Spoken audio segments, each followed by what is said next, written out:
Today, the topic of this lecture is the causes for the foundation of All India Muslim League. Muslim League was founded in the annual session of Mohammedan Educational Conference held on 29th and 30th December 1906 at the residence of Nawab Salimullah Khan in Dhaka. This was not an event that occurred within a few years. This was a representative of a struggle that Muslims carried out in India since the arrival of the Britishers, and later when British took over India in 1857 after the War of Independence. Then we divide the Muslims into two main groups. One group is known as the nationalist Muslims, and the other group is known in the history as Muslim nationalist. Hafiz Malik in his book describes these two groups, and he elaborates that the nationalist Muslims were those Muslim leaders who joined All Indian National Congress in 1885, and main of them were Abul Kalam Azad, Badruddin Tayyibji, Zakir Hussain Sayyid, and some others who actually followed the theory of nationalism and who believed that nations come into existence on the basis of their land where the people lived and grew up, and that is their identity. The other leaders, which are known as the Muslim nationalists, Hafiz Malik describes that they were Sir Syed Ahmad Khan, Allama Iqbal, and Sir Quaid-e-Azam. He actually put the example of these three. Uh, Interesting is that these three in the beginning were the supporters of Hindu-Muslim unity, and all the three believed in the united India and struggle against the Britishers. But with the passage of time, after the foundation of All Indian National Congress, these three leaders actually changed their viewpoint, and as the time passed on, as long as the policies of the Congress were concerned, they became dissatisfied with the policies, and they decided to change their opinion.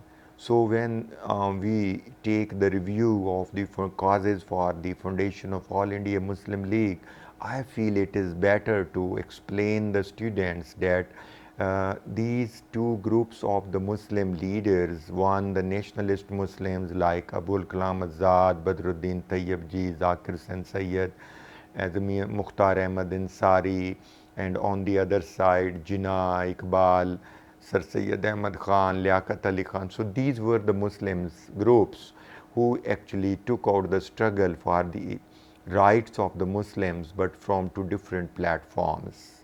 So now we come up to the history of the causes for the foundation of the Muslim League. We need to explore the events in a chronological order. The British actually took over India in 1857 completely, and they dissolved the All Indian East India Company and established Indian government in India, which was affiliated to the British Empire, and India came to be known as Imperial India or province of the British Empire. So then they introduced some sort of political reforms with the passage of time. We see they brought the Councils Act, and then they also announced that these Councils Act would further be expanded, and the Indians could be given the right of electorate. This was the time when the British were also thinking about how to avoid the future revolt in India. and they assessed and reached on this conclusion that if they established some political party that could provide them a ventilation of their anger and their feelings about the policies of the Britishers. So then Alan Octavian Hume was assigned this task, and he actually prepared a draft of the foundation of All India Muslim League, All Indian National Congress, that was presented to the Viceroy, and later in 1885 the foundation session of All Indian National Congress held at Gokul Das Tej Bahadur College at the University of Kolkata, where the graduates of the university were invited, the elite of the Indian society were invited, graduates, lawyers, feudals, and other nawabs, they were invited into that session, where this was explained that this All Indian National Congress had been set up to provide the political representation to all the Indian community, and they would explain and express their feelings and suggestions and their angers or anguish about any political, and the British believed that this political party would become a safety wall for the British Empire, because since someone comes to the rostrum and expresses and utterances and utters their utter his or her feelings, then this catharsis helps to pacify the anger and the anguish, and that was the main aim. And second aim of this party was that it would help the Britishers to bring some sort of political reforms in India that would meet the desires and the needs of the Indian people. But mainly they focused that all Indians, Hindu, Muslim, Sikh, and Anglo-Christian communities would join this party, and this would become a National Indian Congress, which would help the British government to control India, and further revolts could be avoided. This party was set up, and then within the short span of time, this party was occupied by the extremist Hindus, and the second group amongst the Hindu politicians that was known as moderate. So the moderates actually wanted to cooperate with the Britishers, and the extremist Hindus believed that now the time had come that through the political struggle they could gain and they could win the freedom. So Congress had two kind of groups. One was the moderates, and the other were the extremists who believed in the nationalistic struggle against the British Empire in India. When this party was established, then Sir Syed Ahmad Khan was playing the main role as a leader of the Muslim community. So he advised Muslims to remain away from the politics. He was of the view that if the Muslims took part in the politics, there would have been difficulties for them, because still they were not prepared for the political activities, and their awareness about the politics was at the very initial and at the embryonic stage. So he did not suggest them to join Congress. Rather, he suggested to refrain from the Congress. After 1 year, he reached on this conclusion that Muslim definitely needed a political party. So this Congress that was emerged as a first ever political party of India, it started to attract the political leadership, and the Muslims were also joining it. Then Sir Syed Ahmad Khan felt that he must convince the Muslims to have their own political party, but he couldn't do this. He established Mohammedan Educational Conference, and he gave the name Mohammedan Educational Conference because he did not want to name it as a political party, because the British might become annoyed with the Muslim community, and he did not want it. He believed that this party would first uplift the Muslims, and then the political party could be established. Perhaps it would be in his mind. So he actually adopted for the Mohammedan Educational Conference, and later we see that in 906 when the party was established, then it was established at the forum of the Mohammedan Educational Conference, and Mohammedan Educational Conference actually became the forerunner for the establishment of the All Indian Muslim League. So that was the forum where Muslims discussed educational, political, social, cultural, economic and financial issues of the Muslims. They laid the strategy and then they presented it to the Britishers. After this, we also see then the other important event that happened in India, and it greatly influenced the minds of the political leadership of the Muslims. It was the partition of Bengal. Bengal was the largest province of India that stretched from, from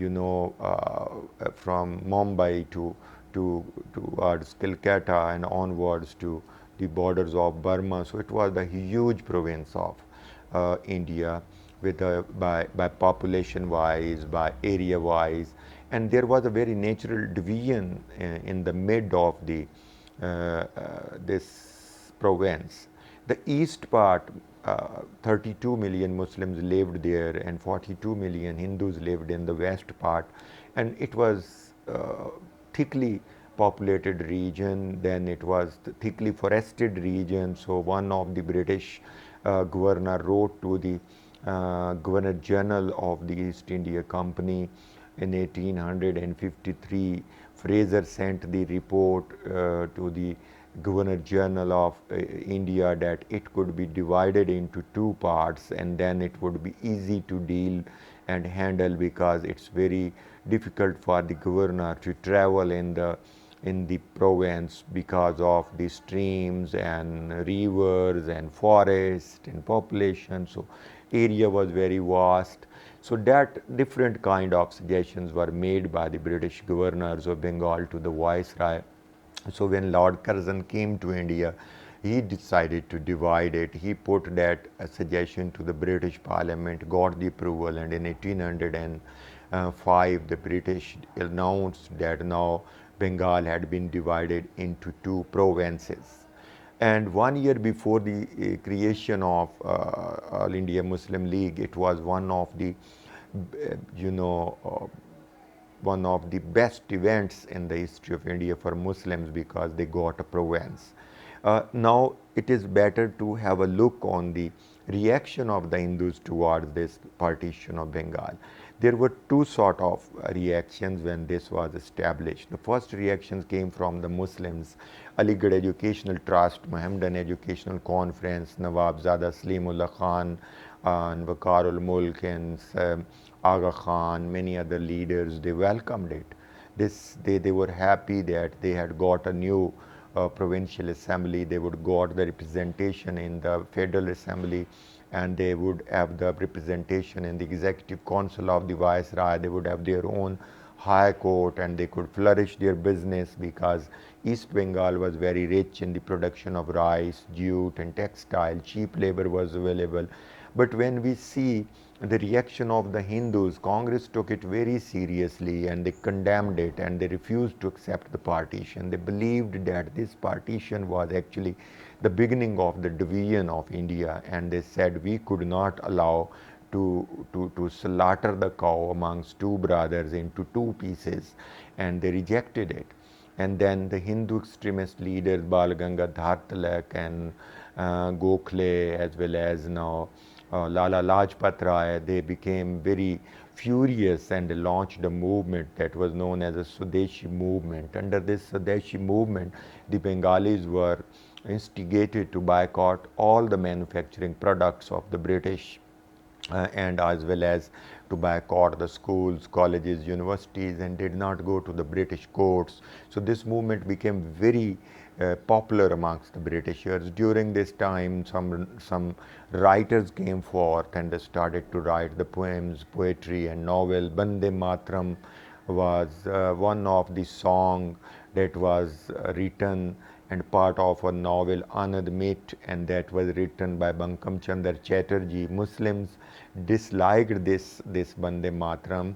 They believed that actually this Anand Mit actually believed on this concept that Muslims were maleach or impure people. They had occupied their land and it could be purified and cleansed by the help of the white people. So this movement became very violent.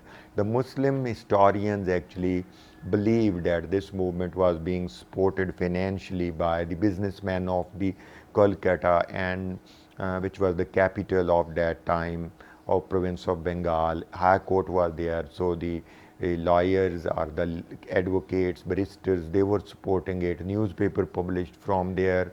Cheap labor they import from East Bengal. So that was the time when they launched this movement, and they seriously demanded for the partition of cancellation and annulment of the partition.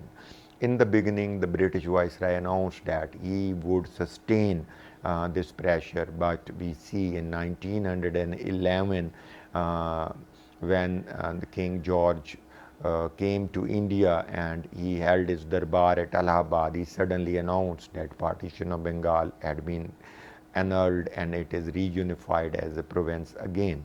So when this partition was announced, and after 1 year, Muslims reached on this conclusion that Congress had disappointed them. Congress leadership was more interested in united India, and they did not want to protect the rights of the Muslims even, and then they decided to have their own political party. And the other event that politically is very important, that event is known as the Simla deputation. Simla is a small hilly place away from just 30 to 40 kilometers away from Delhi. In the winter, the British went to Simla. Therefore, the delegation of the Muslims that went to meet with the Viceroy, Lord Minto, because in 1905 Congress started Swadeshi movement. Lord Curzon was replaced with Lord Minto. So when Lord Minto came to power, then East Aligarh Educational Trust, they requested the secretary of the Lord Minto Dunlop through the principal Archibald of Aligarh College, who requested him for the meeting with the delegation of the Muslim Mohammedan Educational Conference. So he gave the time. Then Salimullah Khan constituted a delegation consisted of 35 members of the Muslim community who were the leaders and belonged to all parts of India. Sir Sultan Muhammad Agha Khan, he was appointed as the head of the delegation. So on 16th October 1906, this delegation met with Lord Minto in Simla, and as usual in the address, Aga Khan presented to the Viceroy Lord Minto. First he read the loyalty of the Muslims, then he presented very important demand on the part of the Muslims that if British wanted to implement the democratic system in India, or that would based upon the representation, then he tried to convince the Lord Minto that there are two main communities in India. The largest one is Hindus and the second largest population was of Muslims. So he demanded that there must be separate electorate. Hindus must vote for the Hindu contestant and Muslims must vote for the Muslim contestant. He also elaborated that if Hindus and Muslims went for the joint electorate, then Muslims could not be represented properly because Hindus in majority and Congress is the largest political party, so their rights could not be protected. So then they demanded for the appointment of the judges in the judiciary as well, and Lord Minto response was encouraging to them. He said the proposals of the Muslims would be considered. While they were in Simla, then Nawab Salimullah Khan sent a telegram to them that the annual session of Mohammedan Educational Conference was due in December. So when they came back to attend the session, they would bring their suggestions and they would present about the formation of a political party. Now, as far as concerns the viewpoint of the Congress about the Simla deputation, the writers of the Congress and Hindu historians, they believe that actually Dunlop approached Archbold, and then this was formulated. Uh, the delegation was formulated, and he decided that Muslims and Hindus must have a separate electorate. But the writers belong to Muslim community. They rejected it, and they said no, that was an effort on the part of the Muslims, and they did it. So that was, these three were the major political events in history. Formation of All Indian National Congress, and Muslims remained away from it.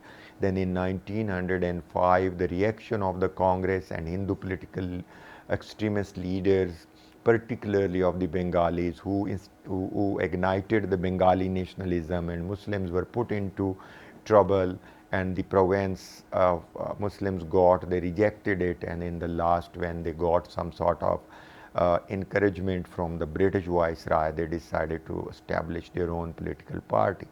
So far as concerns the social problems of the Muslims, Urdu-Hindi controversy held in 1867, when in Benares, the William Shakespeare, this is not a dramatist, this was actually the commissioner of Benares who replaced Urdu with Hindi, and Hindi was declared official language.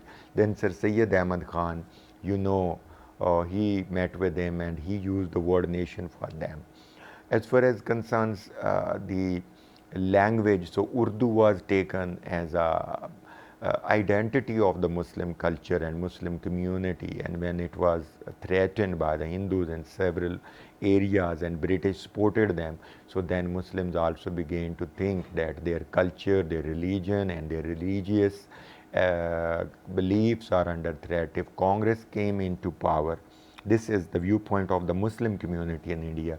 They believed that if Congress would come into power through the votes, through the electioneering, then they would not help the Muslims to protect their rights, and they would not give them, properly proper share in the power corridors and in the governments. So that was the time. As far as concerns the most important reason were the economic reason.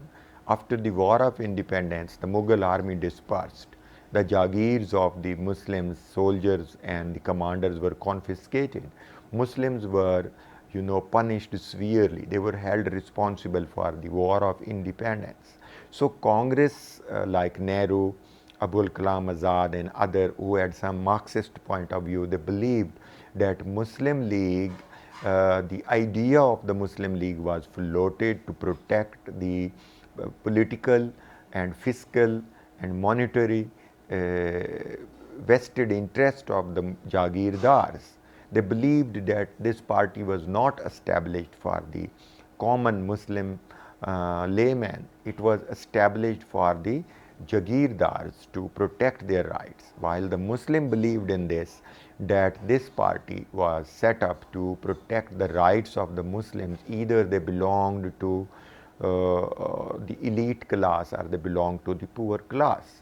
But they also gave an argument that when Congress was established, it was established by the British, and Lord Lytton actually inaugurated it. They said, had our party been established on the advice of the Viceroy, then he would come to inaugurate it. He didn't come. So it's a very interesting debate, my dear students and candidates of CSS. You might go into this detail, particularly the CSS student candidates must see this. Citation is required for this in different books, Struggle for Pakistan, and then History of India by Oxford History of India and other books. You might go for that. Now we come up to the foundation of the All Indian Muslim League. So the session held on 29th in Dhaka at the residence of Nawab Salimullah Khan, Maulvi Waqarul Mulk. Nawab Waqarul Mulk, he was entitled. He actually presided over the session as the secretary of the Mohammedan Educational Conference, and also presided over the session of the Muslim League.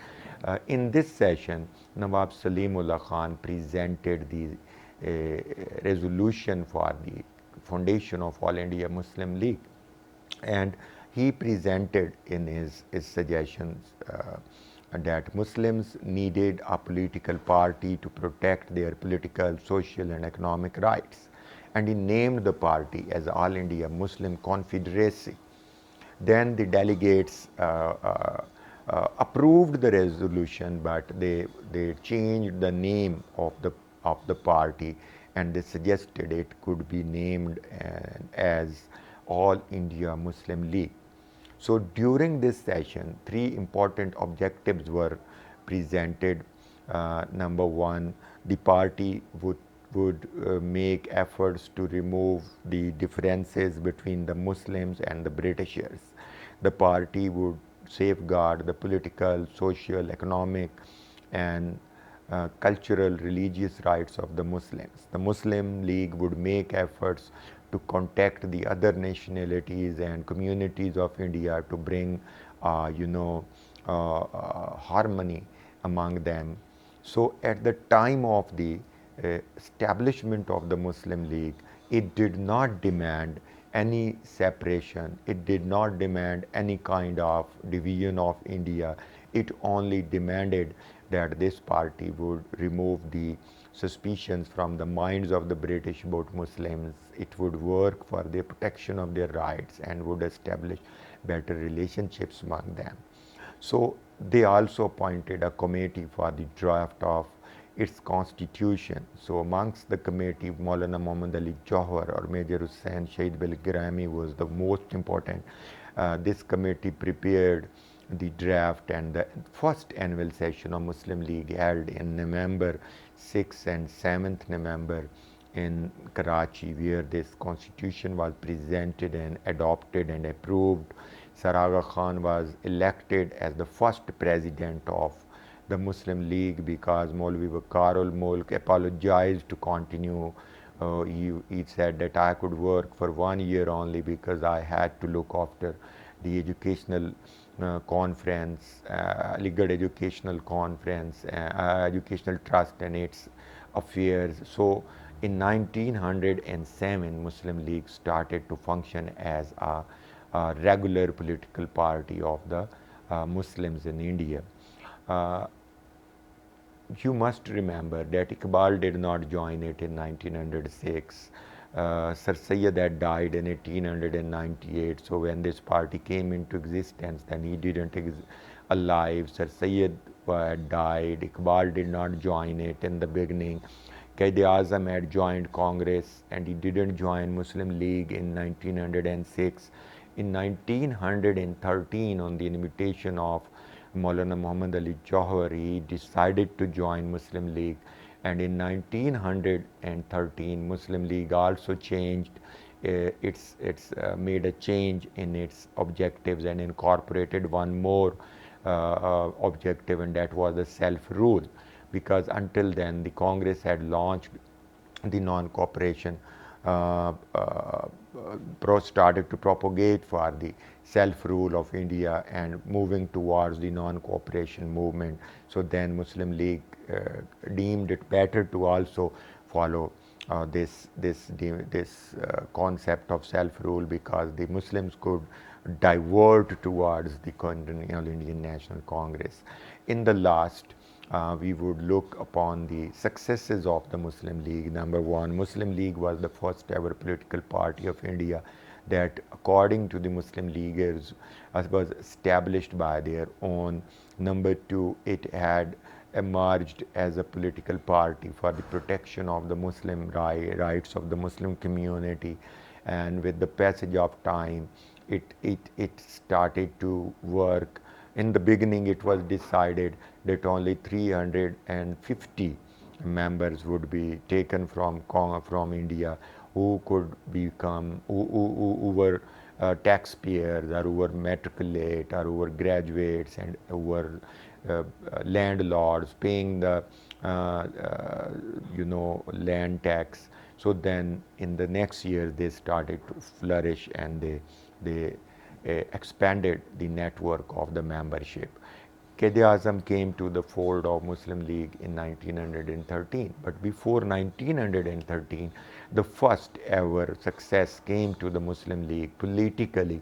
That was 1909 Minto Mole reforms. In Minto Mole reforms, the separate electorate was granted to the Muslims. Although Congress objected it, Congress criticized it, but Muslim League welcomed and appreciated it, and it was a big success for the Muslim League. In 1913, Jinnah joined it, and he started to work after having a dual membership of Congress and Muslim League for Lucknow Pact. Then in 1916, we find that Muslim League and Congress reached on an agreement due to the vision of the moderates from Congress and Muslim League. They reached on an agreement, Lucknow Pact, and it was the first time and last time in the history of India that Congress accepted Muslim League as a party, as a representative of a community. So that was the major success, that Congress accepted that Muslim League was a political party and Muslims were a separate nation, and both reached on the principle of give and take, and they exerted pressure upon the British Empire for the next political reforms. They were to be implemented in 1919. So British benefited from their suggestions of the Lucknow Pact. In the last, what was the importance of the Muslim League in the history of Indo-Pakistan?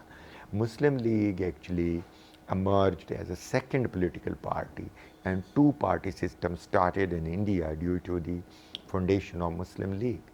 But the most important point is Muslim League in the beginning could not attract the majority of the Muslim community, because the Muslims were more inclined towards Congress due to its radical policies. And Muslim League was following a very moderated policies regarding the freedom and regarding the demands to the Britishers. So with the passage of time, Muslim League started to become popular, but it could not make very impressive show in the elections of 1937.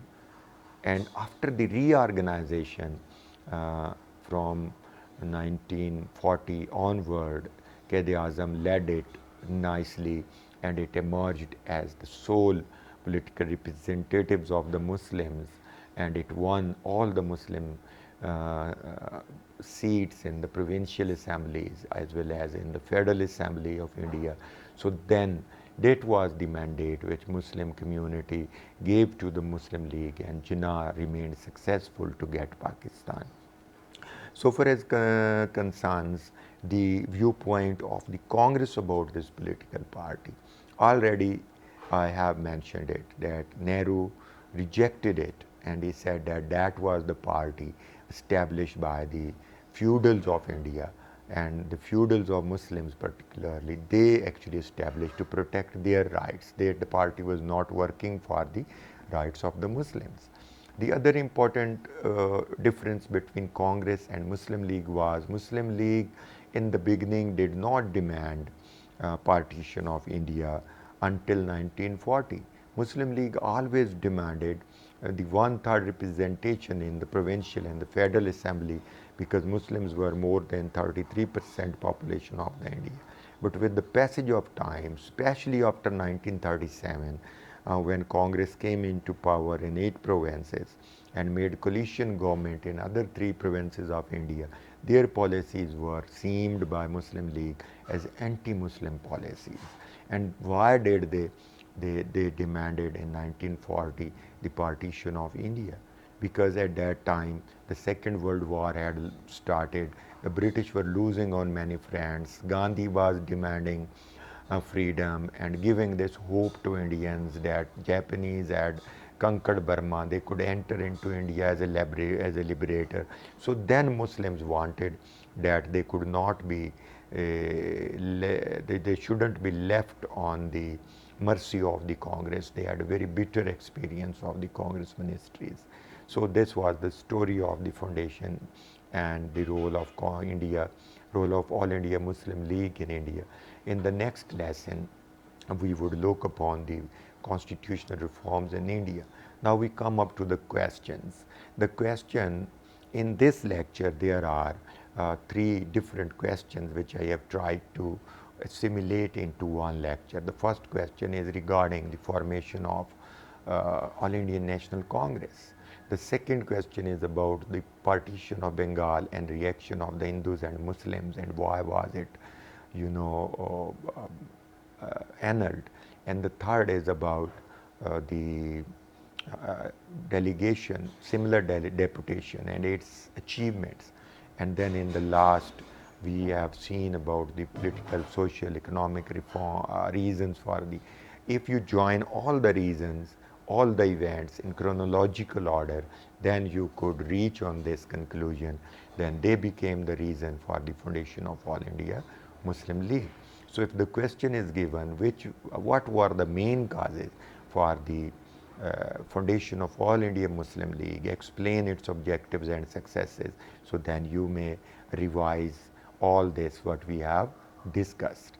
CSS candidate must go for the reading of different books, the Oxford History of India, the struggle for Pakistan of and then the other important books on history of India, then they could answer this, a better way.